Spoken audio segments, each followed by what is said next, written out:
Assalamualaikum warahmatullahi wabarakatuh. Waalaikumsalam. Bismillahirrahmanirrahim. Alhamdulillahirabbil alamin.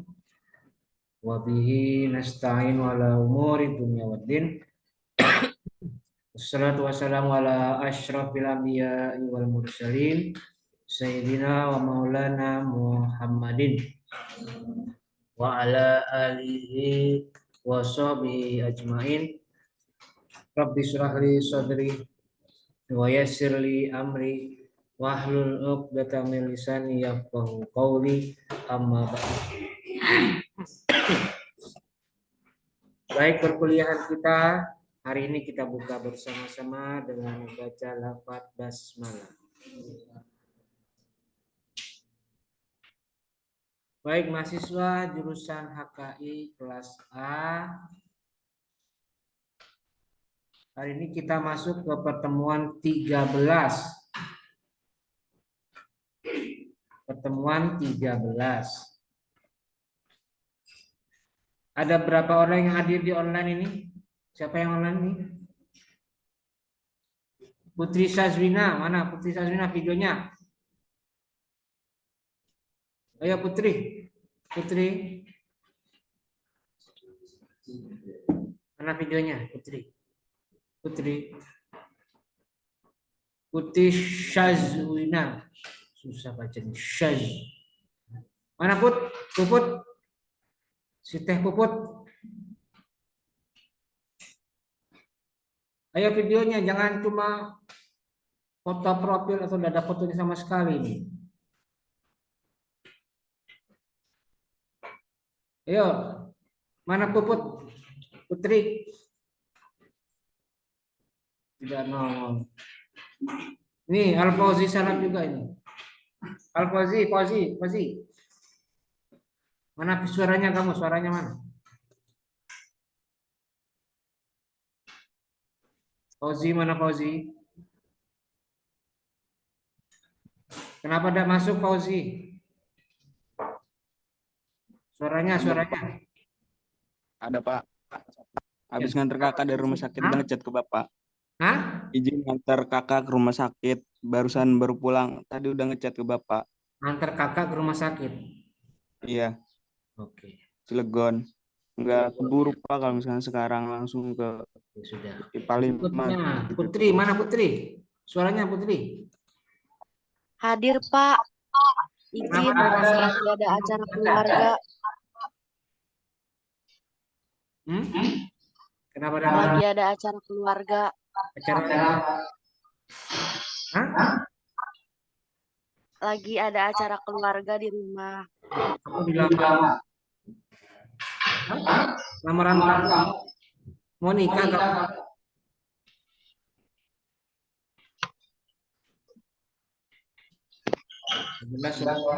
Sudahlah. Terakhir Alif aja Marianya.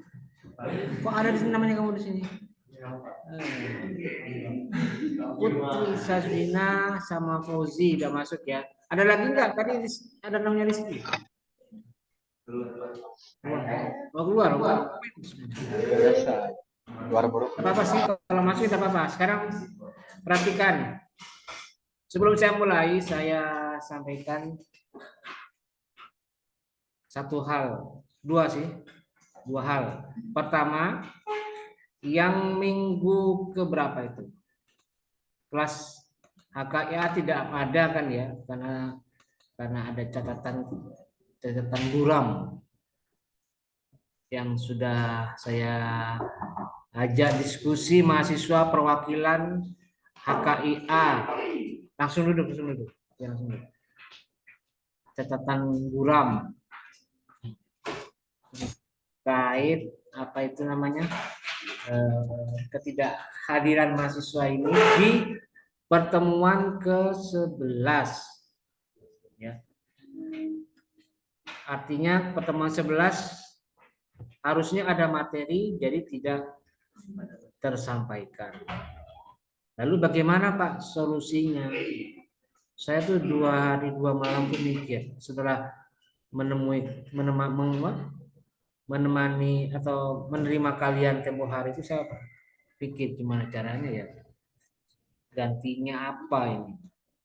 Oke lah, akhirnya ketemu satu solusi, yaitu jadi mahasiswa HKIA yang pertemuan ke-11 itu tidak menerima materi perkuliahan untuk materi ke berapa? Ke-8. Materi 8 ya. Maka sebagai gantinya saya minta kalian untuk membuka channel YouTube saya, ya. Subscribe channel YouTube saya yang mata kuliah Fikih Munakah 2 untuk kelas HKIB pertemuan 11. Jadi kalian tinggal buka saja itu. Silakan untuk sebagai gantinya materi yang tidak tersampaikan itu kalian tinggal buka channel YouTube saya dengan judul mata kuliah Fikih Munakah 2 untuk kelas HKIB untuk pertemuan 11. Ya, itu tolong silakan dibuka. Dan absensinya gimana? Nah, absensinya begini aja. Saya akan membuka ruang absen. Nanti akan saya bagikan linknya di mana?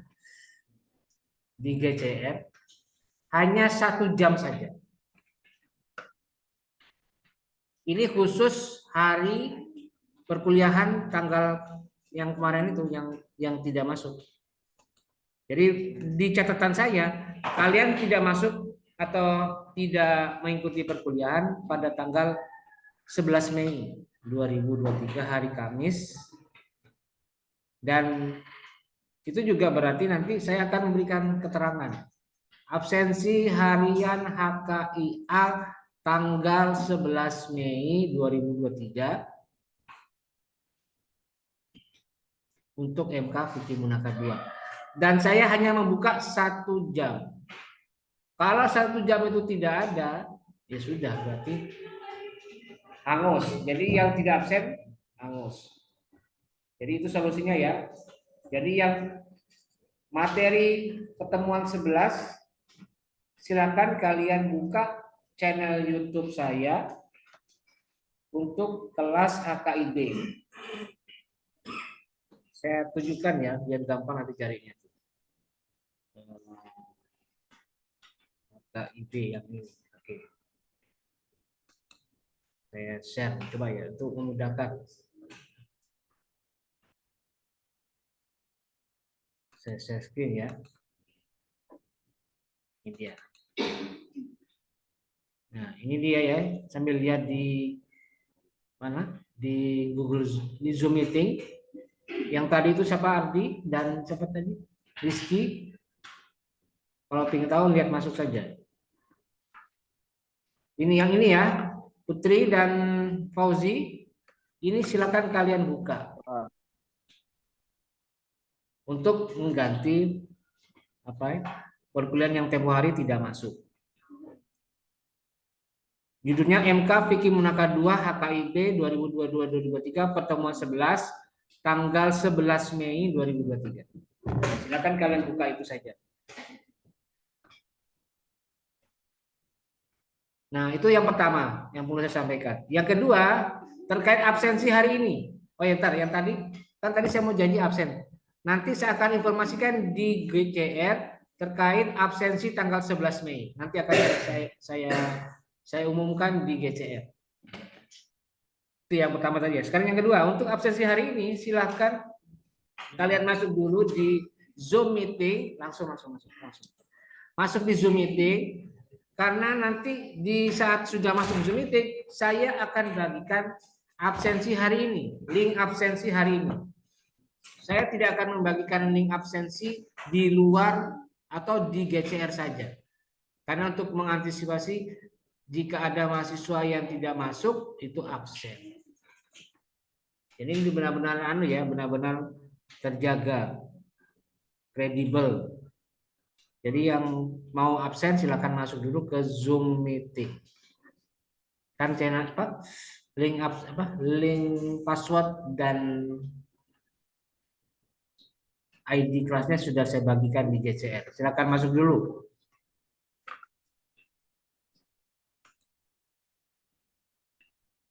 Oke.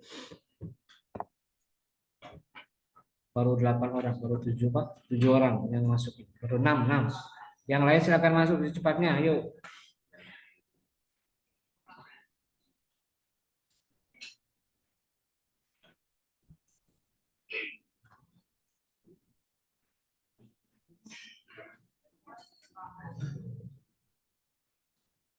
Dan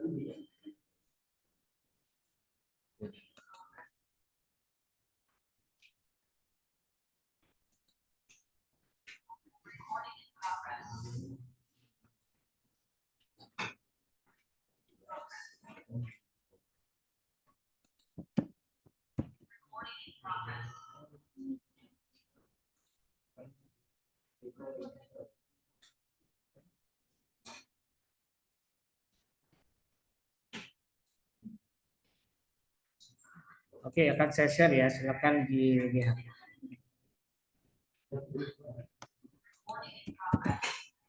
Ya, silakan udah Google ya.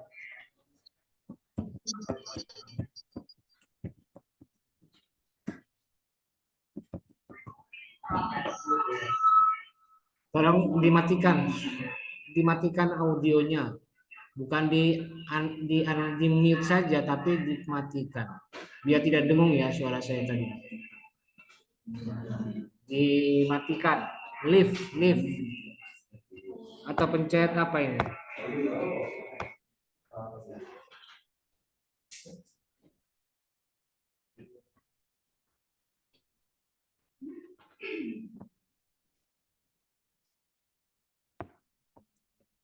Recording in progress.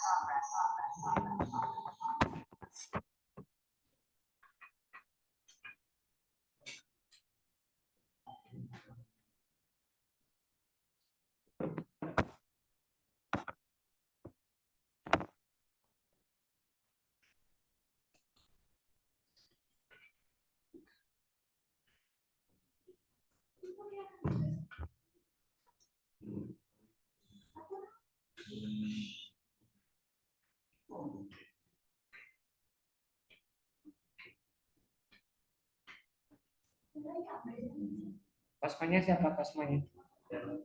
Coba hitung yang masuk hari ini berapa orang?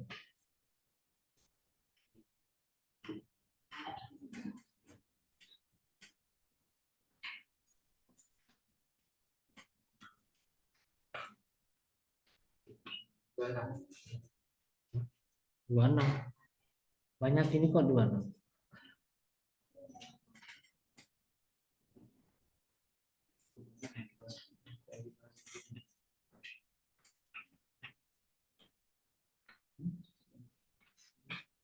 Ya, 26. Ya. Baru 13 orang ini yang absen. Yuk, secepatnya.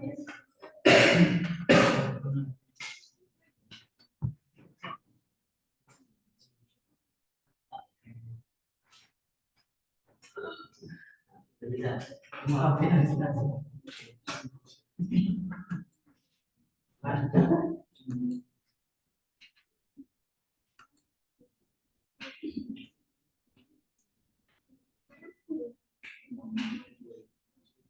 Oke, saya lanjutkan ya. Sambil jalan kita absen dan saya akan melanjutkan perkuliahannya. Baik, materi kita kali ini adalah berdasarkan RPS pertemuan ke-11 adalah membicarakan tentang perwalian. Membicarakan tentang perwalian. Oke, saya share screen ya. Saya share modulnya. Dan saya sudah bagikan di GCR modul untuk hari ini. Bisa sambil buka. Atau mungkin bisa lihat di Zoom. Sama saja.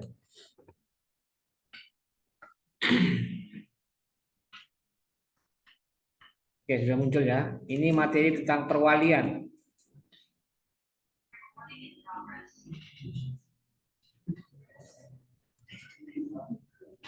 Ada 3 bahan kajiannya. Pertama pengertian wali atau pengertian perwalian, kemudian macam-macam perwalian, dan syarat-syarat perwalian.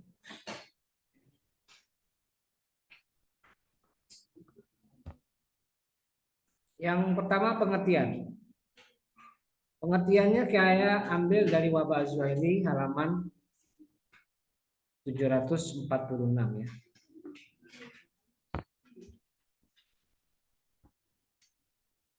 Disebutkan di sana bahwa yang disebut perwalian itu adalah hiya tadbirul kabirir rasyidi syu'unal qasiri asyakhsiyati wal maliyati. Jadi pengaturan orang dewasa terhadap urusan orang yang kurang, al-qasir, orang yang kurang dalam hal asyakhsiyah, kepribadian, wal maliyati, dan harta. Jadi perwalian itu adalah penunjukan seorang atau pengaturan seorang yang sudah dewasa untuk mengurus urusan orang yang sedang dalam kondisi kurang. Baik kurang secara kepribadian ataupun kurang dalam hal urusan hartanya. Nah, sekarang al-qasir itu atau orang yang kurang itu maksudnya apa? Wal qasiru man la yastakmilu ahliyatal adai, yaitu orang yang tidak mampu atau tidak sempurna untuk melakukan perbuatan yang berhubungan dengan hukum atau secara legal, secara hukum. Ada ahliyatul ada, kemampuan untuk melakukan tindakan hukum.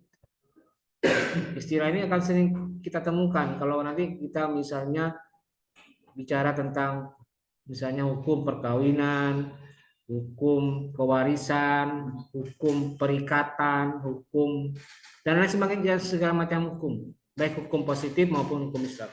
Ahliyatul ada. Nah, ada orang yang tidak mampu untuk melakukan itu, tidak cakap secara hukum. Itu yang disebut dengan al-qasir atau orang yang kurang tadi. Sawa'un kana faqidan laha ka ghairil mumayyizi am naqisuha kal mumayyizi. Baik apa itu? Baik orang yang tidak mampu secara hukum mumayyiz ataupun yang anak mumayyiz tapi belum cukup. Mumayyiz tapi punya kekurangan secara mental misalnya, secara kesehatan, secara medis, maupun yang belum mumayyiz atau belum dewasa, belum cakap, misalnya masih kecil, atau orang sudah besar tapi punya keterbelakangan mental. Itu pengertian dari al-wilayah atau perwalian. Nah, sekarang macam-macam perwalian. Apa saja macam-macam perwalian itu? Kita lihat di sini dalam Wabah Az-Zuhaili juga halaman 746 disebutkan perwalian itu ada 2 macam. Annal wilayata nau'ani. 2 macam. Pertama, wilayatun alan nafsi, 1. Dan kedua, wilayatun alal mali. 1, wilayatun alan nafsi, perwalian atas diri seseorang, dan yang kedua wilayatun alal mali, perwalian atas harta benda. Ini ada 2 ya, wilayatun alal nafsi, wilayatun alal mali. Apa itu wilayatun alal nafsi? Pengertiannya ialah al-isyrafu ala syu'unil qasiri syakhsiyati min siyanatin wa hifdin wa ta'dibin wa ta'limin wa tazwijin, yaitu mengatur, israf, mengatur urusan orang yang mengalami kekurangan tadi, baik secara kepribadian, bukan baik secara, ya secara kepribadian saja ini ya. Min siyanatin dari urusan misalnya menjaga, wa hifdin dan merawat, wa ta'dimin dan pendidikan, wa ta'limin dan pengajaran, wa tazwijin dan perkawinan. Jadi perwali itu adalah orang yang mengurus aspek mulai dari perawatan, pembiayaan, penjagaan, perkawinan, pendidikan dan lain sebagainya bagi orang atau anak atau orang yang mengalami masalah dengan ahliyatul ada. Jadi orang itu ditunjuk untuk menjadi wali, menjadi kuasa hukum atau bukan kuasa hukum tapi kuasa perdata ya biasanya.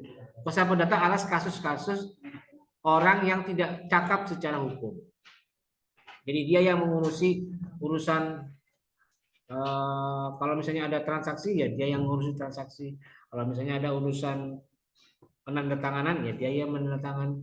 Ada urusan apa namanya kayak peralihan atas sesuatu kepada anak ini maka dia yang mengatasnamakan. Jadi itu semua diwilayahkan atau dikuasakan oleh seorang wali. Itu wilayatun ala nafsi. Sedangkan yang kedua wilayatun alal mal. Ia al-israfu ala syu'unil qasiri al-maliyati min istithmarin wa tasarrufatin kal bai'i wal ijarati wal rahn wa ghairiha. Yaitu pengurusan atau pengaturan ala syu'unil qasiril maliyah atas orang yang mengalami kekurangan secara harta min istismarin dari urusan apa ini istismar urusan menghasilkan sesuatu gitu ya atau bisnis ya itu juga bisa disebut dengan istismar wa tasarrufatin dan pengelolaan atas harta kalbai seperti untuk urusan jual beli wal ijarati dan persewaan, ijarah, perubahan, warrahi dan gadai, ghairiha dan lain sebagainya. Jadi wilayah itu alamat itu berarti dia yang mengurus semua aspek dari sebuah harta. Jadi kalau harta itu kan bisa jadi ada yang statusnya jadi tidak jelas. Ini milik siapa, siapa yang punya hak dan lain sebagainya. Maka jika ada status harta seperti itu, maka biasanya negara akan menentukan siapa yang berhak untuk melakukan tindakan hukum atas satu harta ini. Ya, itulah disebut sebagai wali. Nah, itu macam-macam wali. Nah, sekarang ini perwalian atas diri seseorang. Bagaimana aspek-aspeknya?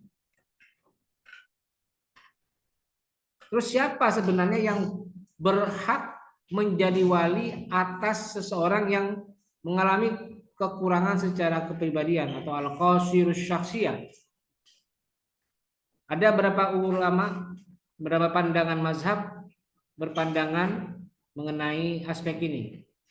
Pertama menurut mazhab Hanafiyah, urutan wali menurut mazhab Hanafiyah itu pertama anak. Anak berarti dia menjadi wali atas orang tuanya yang tidak mampu secara hukum. Misalnya orang tuanya sudah sepuh dan pikun kemudian mengalami disorientasi mental sehingga dia tidak bisa bertindak secara hukum. Dia mengalami kelemahan secara hukum. Maka yang berhak menjadi wali adalah anak. Itu mazhab Hanafiyah. Baru kemudian urutannya ayah, kakek, saudara laki, paman. Terus kemudian menurut mazhab Malikiyah, orang yang berhak menjadi wali atas al-qasirus syakhsiyah itu adalah anak, ayah, atau orang yang diwasiati, saudara laki-laki, kakek, dan paman. Nah, kemudian menurut mazhab, nah itu Malikiyah dan Hanafiyah. Ini pandangan mazhab Malikiyah dan Hanafiyah mengenai urutan dari orang yang berhak menjadi wali atas diri seseorang atau wilayatun ala nafsi tadi. Nah, syaratnya ada. Jika misalnya tadi ada keterangan anak bisa menjadi wali atas orang tuanya, tapi harus terpenuhi dulu syarat-syarat walinya. Apakah anak atau yang menjadi urutan berikutnya ini bisa memenuhi syarat atau tidak? Maka dilihat dulu persyaratannya. Syaratnya apa? Pertama harus balik. Tidak boleh. Wali justru jadi orang yang belum balik. Padahal yang dikuasakan atau diwalikan itu juga tidak balik, belum balik. Jadi kan tidak mungkin anak mewalikan anak. Anak mengurusi urusan anak, tidak mungkin. Atau orang yang belum balik mengurusi urusan orang yang belum balik. Tidak mungkin. Pasti salah satunya sudah balik dan cakap secara hukum. Itu syarat pertama. Kedua, harus berakal. Ketiga, mampu mendidik anak. Ini urusan hak kepengasuhan. Harus apa istilahnya itu kalau apa ya? Ya kebapakan, keibuan dan mampu mengayomi. Mampu mendidik anak itu maksudnya mampu mengayomi. Jadi kalau orang yang tidak mampu mendidik anak, misalnya suka main kasar, omongannya sembarangan misalnya, kemudian ringan tangan, gampang mukul, itu tidak pantas itu. Jadi kalau ada orang yang diberi kuasa oleh misalnya pengadilan negeri atau pengadilan agama untuk menjadi wali atas seseorang dan diketahui orang ini punya sifat kasar, itu pasti akan dibatalkan tuh harusnya. Karena syaratnya harus mampu mendidik anak. Dan yang keempat, al-amanatu ala akhlaki atau amanah atas akhlak anak. Jadi dia amanah. Dan yang kelima harus beragama Islam. Ini yaitu syarat utamanya harus beragama Islam. Inilah salah satu wali yang termasuk wali yang pertama tadi, wali ala nafsi, al-wilayatu ala nafsi. Nah, sekarang pertanyaannya, bagaimana jika seorang yang diwalikan itu sudah dewasa, bagaimana? Apakah masih tetap diwalikan atau diserahkan urusan hukumnya kepada wali? Maka ada beberapa pandangan mengenai hal ini yang disebutkan di dalam kitab Wabazuri halaman 749 disebutkan menurut ulama Hanafiyah habisnya masa perwalian atas diri seseorang anak adalah ia sudah mencapai umur 15 tahun. Jadi perwalian atas anak, misalnya seorang paman ditunjuk oleh pengadilan negeri atau pengadilan agama untuk menjadi wali atas ponakannya, maka perwalian itu akan berakhir jika menurut Hanafiyah, jika anak yang diwalikan itu, yang diasuh dia itu habis atau sudah mencapai usia 15 tahun. Atau munculnya tanda keremajaan secara natural. Misalnya sudah mulai mimpi basah, sudah muncul jakun atau tanda kelelakiannya kalau itu laki-laki. Kalau perempuan sudah menstruasi, sudah tahu ada perasaan aneh dengan lawan jenisnya dan segala macam. Itu tanda kedewasaan atau keremajaan secara natural. Dan mungkin saja juga anak itu sudah cakap, sudah belajar secara rutin di sekolahnya, diajari oleh gurunya bahwa kamu harus mandiri nak. Maka terdoronglah kemandirian dia, jiwa kemandiriannya, sehingga dia bisa mengurusi dirinya sendiri walaupun tanpa bantuan dari walinya. Itu ukurannya. Kalau belum, meskipun misalnya sudah 15 tahun tapi belum kelihatan mampu, masih norak, masih childish, masih kekanak-kanakan, maka kata mazhab Hanafiyah itu tidak boleh. Harus tetap di bawah pengawasan walinya. Sedangkan untuk perempuan, masa perwaliannya habis setelah ia menikah. Karena setelah itu haknya menjadi tanggung jawab suami. Nah, itu dia kalau mazhab Hanafiyah. Sedangkan mazhab Malikiyah disebutkan habisnya masa perwalian atas diri seseorang itu jika sebabnya sudah hilang. Dan sebab itu adalah usia anak-anak atau sejenisnya seperti gila, idiot, dan sakit. Jadi sebabnya sudah hilang karena mazhab Malikiyah. Misalnya kalau dia masih anak-anak, berarti dia sudah dewasa, sudah remaja, sudah bisa mandiri. Kalau misalnya yang diwalikan itu, yang dikuasakan itu, yang berada dalam perwalian itu gila, sudah sembuh gilanya berarti sudah habis. Atau sudah bisa mikir, itu sudah habis masa perwaliannya. Atau sudah sembuh dari sakitnya, sudah habis. Sedangkan bagi perempuan, masa perwaliannya tidak habis kecuali setelah melakukan hubungan badan dengan suaminya. Jadi hubungan seksual dengan suami itu menjadi tanda berakhirnya masa perwalian dari seorang perempuan.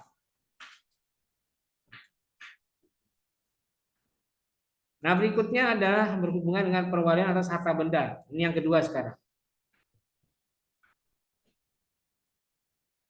Ini saya kira bisa dibaca sendiri ya, karena tidak terkait secara langsung dengan aspek perwalian yang banyak dipahami di kalangan mahasiswa HKI ya. Karena ini perwalian atas harta bisa jadi lebih banyak juga berhubungan dengan muamalah ini. Silakan baca sendiri ya, biar cepat nih. Dan selanjutnya langsung ke pandangan KHI di halaman berapa tadi? Halaman 19. Di bab 15 persoalan perwalian disebutkan di pasal 107 perwalian hanya terhadap anak yang belum mencapai umur 21 tahun atau belum pernah melangsungkan perkawinan. Jadi batas usia perwalian itu diatur mencapai 21 tahun. Kalau belum 21 tahun itu berarti belum bisa dianggap dewasa, belum bisa dianggap mampu secara hukum. Walaupun misalnya umur 17 tahun dia sudah misalnya tanda kebaliganya sudah muncul misalnya. Sudah kalau laki-laki sudah mimpi basah, kalau perempuan sudah menstruasi, kemudian sudah tahu arti baik buruk, sudah tahu konsekuensi dari tindakan yang dia lakukan, tapi belum umur 21 tahun, masih 17 tahun, itu oleh hukum positif belum diakui sebagai dewasa. Jadi masih harus dalam perwalian. 17, 18, 19, 20 itu masih belum. Baru kalau sudah 21 tahun sudah bisa dianggap dewasa. Perwalian itu meliputi perwalian terhadap diri dan harta kekayaan.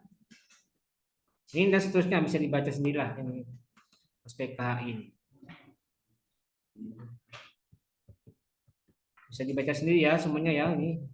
Dari pasal 107, 108, 109, 110, 111 sampai 112. Oke, baik. Saya persilakan mungkin ada yang mau bertanya terkait perwalian. Saya persilakan.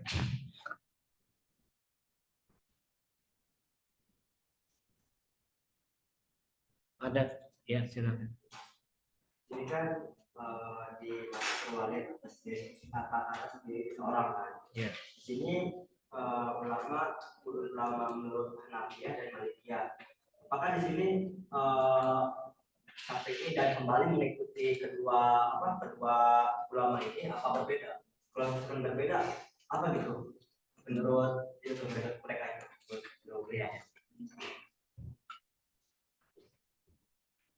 Coba buka halaman 749. Dibuka di ini ya, coba di kitabnya ya. Coba saya buka Wabah Zuhaili. Bentar.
Oke, kita lihatnya ini ya di kitab Wabah Zuhaili ini saya tampilkan ya.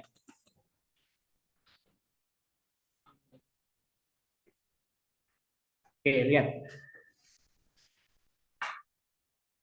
Di sini hanya ada dua ya pandangan yang diutarakan oleh Wabah tentang berakhirnya perwalian atas seseorang jika mencapai umur 15 tahun. Itu hanya dua, mazhab Hanafiyah dan Malikiyah. Tidak ada disebutkan mazhab Syafi'iyah atau mazhab Hanabilah, tidak ada di sini. Saya hanya bersumber pada pendapatnya Mu'abazwani ya. Tidak ada di sini. Tapi jika merujuk pada pengetahuan yang saya ketahui ya, Syafi'iyah itu memang cenderung terbuka. Jadi kalau misalnya terbuka tapi tetap mengacu pada pandangan ulama. Kalau misalnya Malikiyah ini tadi mengatakan bahwa berakhirnya masa perwalian itu kalau misalnya sebab sudah hilang, maka biasanya itu Syafi'i akan mengikuti kalimat pendapat seperti itu. Biasanya seperti itu. Dan dia cenderung sepaham, sejalan dengan mazhab Malikiyah. Biasanya seperti itu. Demikian juga Hanabilah, walaupun Hanabilah juga kadang agak itu apa? Agak tekstual, agak saklek, agak kalau tidak ada nasnya ya tidak diterapkan. Tidak ada dasar ijma ulama tidak ada dasar ijma sahabat tidak ada. Memang di sini tidak ada ya pandangan siapa? Pandangan Syafi'iyah dan Hanabilah tidak ada. Tapi kemungkinan besar ini mengikuti pendapatnya Malikiyah yang cenderung menyesuaikan dengan hilangnya sebab. Kalau sudah dewasa, kalau sudah hilang sudah hilang, sudah mencapai usia 15 tahun, maka sudah habis masa perwaliannya. Kalau sudah sembuh orang sakit itu ya sudah hilang perwaliannya. Kalau sudah sehat, sudah tidak gila lagi, ya berarti sudah hilang perwalian. Biasanya seperti itu. Ya memang di sini tidak ada. Hanya ada wa amma fi ra'yil Hanafiyah fi haqqil gulami bi bulughi khamsa asyarata sanatan. Terus wa amma fi madhabil Malikiyah patan tahil wilayatu ala nafsi bi zawali sababiyah. Udah ada lagi nih. Biasanya sih ya mengikuti nih kalau tidak salah. Mengikuti pendapatnya Malikiyah kalau Syafi'iyah. Dia terbuka tapi tetap mengandalkan dasar-dasar yang mendekati seperti Al-Quran dan hadis atau minimal ijma sahabat. Gitu ya. Oke, ada lagi yang lain? Ya. Mengenai perwalian untuk diri sendiri kan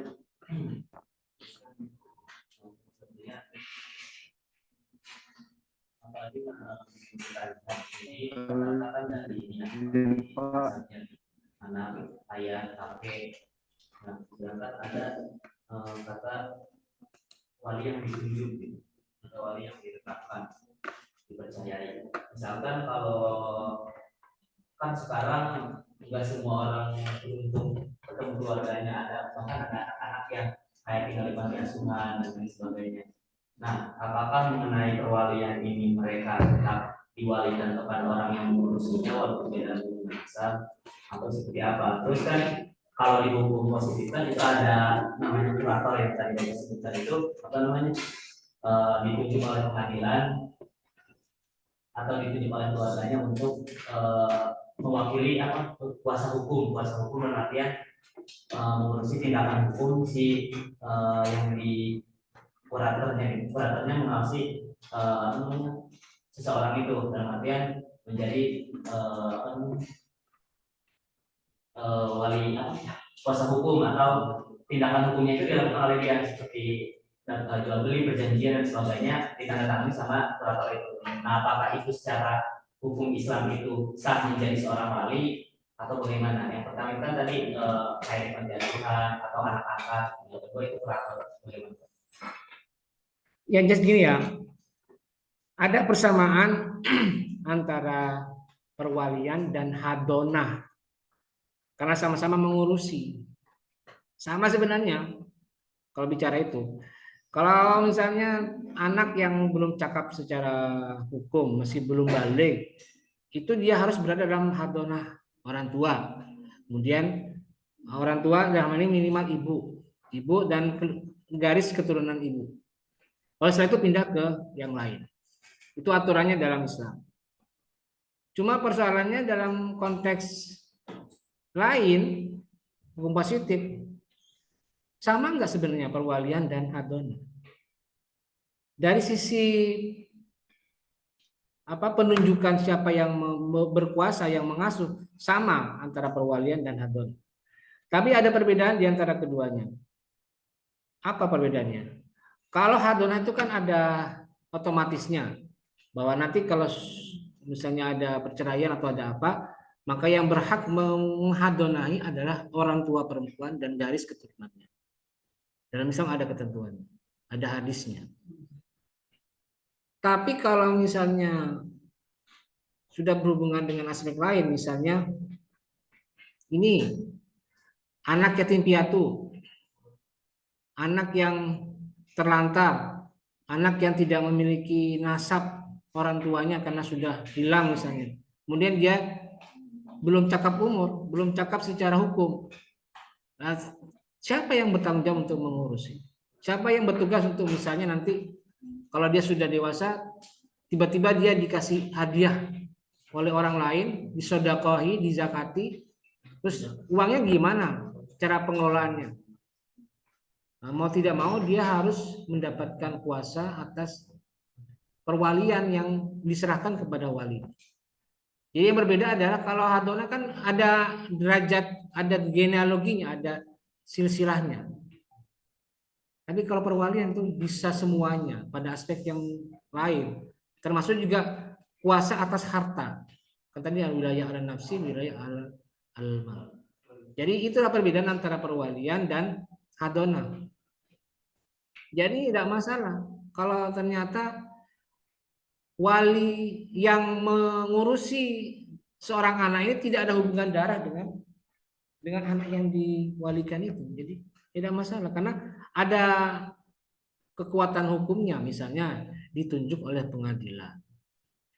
Bahwa pengadilan sudah memberikan kuasa penuh kepada walinya untuk mengurusi semua aspek yang dibutuhkan bagi si anak yang tadi itu, yang belum cakap secara hukum tadi. Jadi itu perbedaan antara hadonah dan wali. Hadonah pun juga hanya pada aspek pendidikan, pada aspek apalagi nafkah, pada aspek lainnya. Karena anak itu belum dewasa. Cuma pada aspek itu saja. Pada aspek yang lain belum diurus. Makanya terbatas hadonah itu hanya pada aspek perawatan dan pendidikannya saja. Dan yang perwalian ini lebih luas. Dia bisa mengurusi aspek lain, bahkan sampai mengurusi urusan alal mal tadi, al wilayah itu alal mal. Jadi gitu ya. Mungkin bisa tangkap maksud saya. Oke. Sudah? Masih ada? Kalau tidak ada, saya kira cukup penjelasan saya untuk materi kita kali tentang perwalian. Dan saya harap ini bisa dipelajari, dipahami dengan sebaik-baiknya. Karena nanti ingat dua minggu lagi, 2 minggu lagi atau 2 pertemuan lagi, bukan berapa, 2 minggu lagi kita akan UAS. Dan saya bocorkan untuk UAS itu, nah, kalau UTS kemarin soalnya esai apa multiple choice? Esai ya. Nah, saya informasikan untuk UAS soalnya 2, multiple choice dan esai. Dan nanti untuk esai salah satunya nanti pada aspek perwalian ini akan saya tanyakan. Jadi tolong dipelajari dengan sebaik-baiknya, semuanya dibahas, terutama pada poin pandangan KHI tentang perwalian.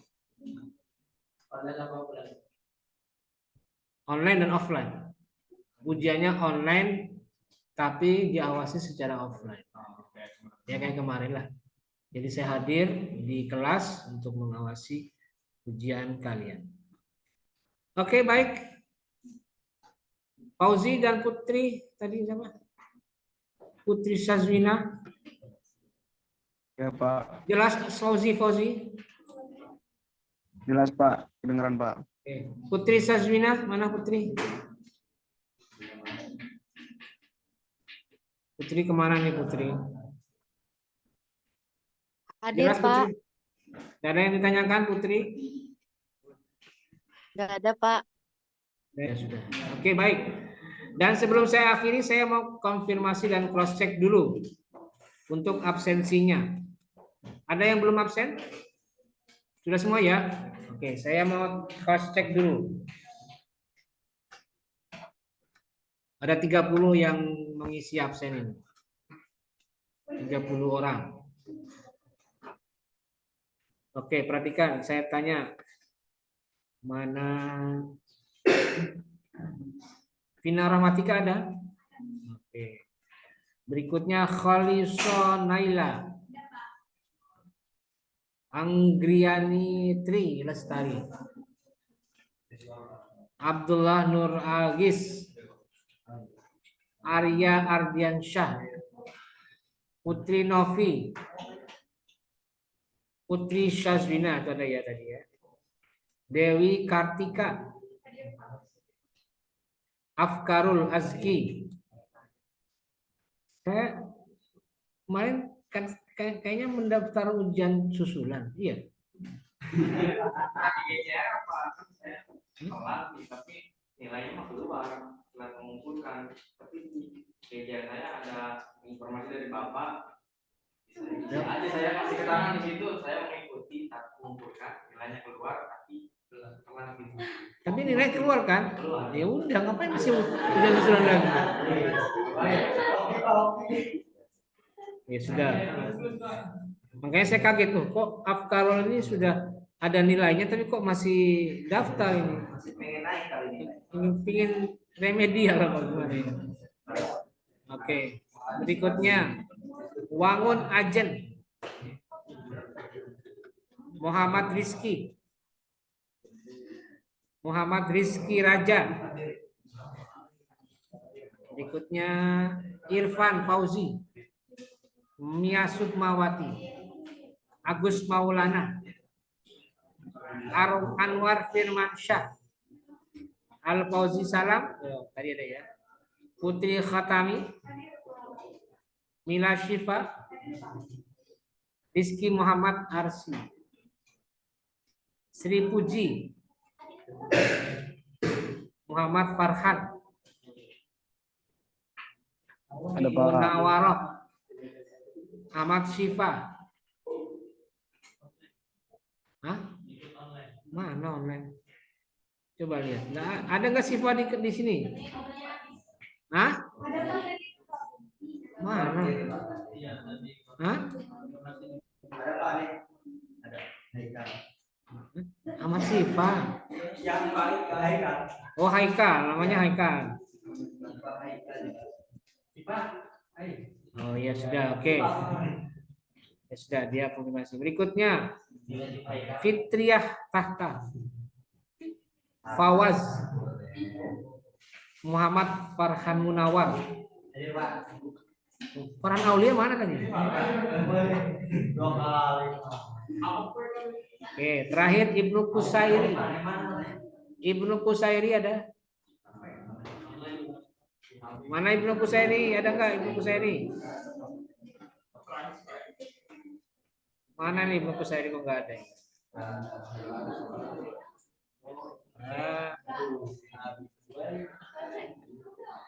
Saya hapus ya Ibnu Kusairi ya. Nyasar, ah? Siapa namanya? Hah? Mana enggak ada di sini? Siapa namanya? Belum ada. Hah? Di ACC.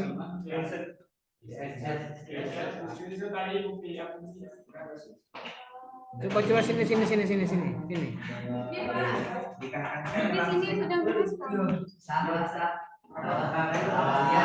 Ini saksinya Pak.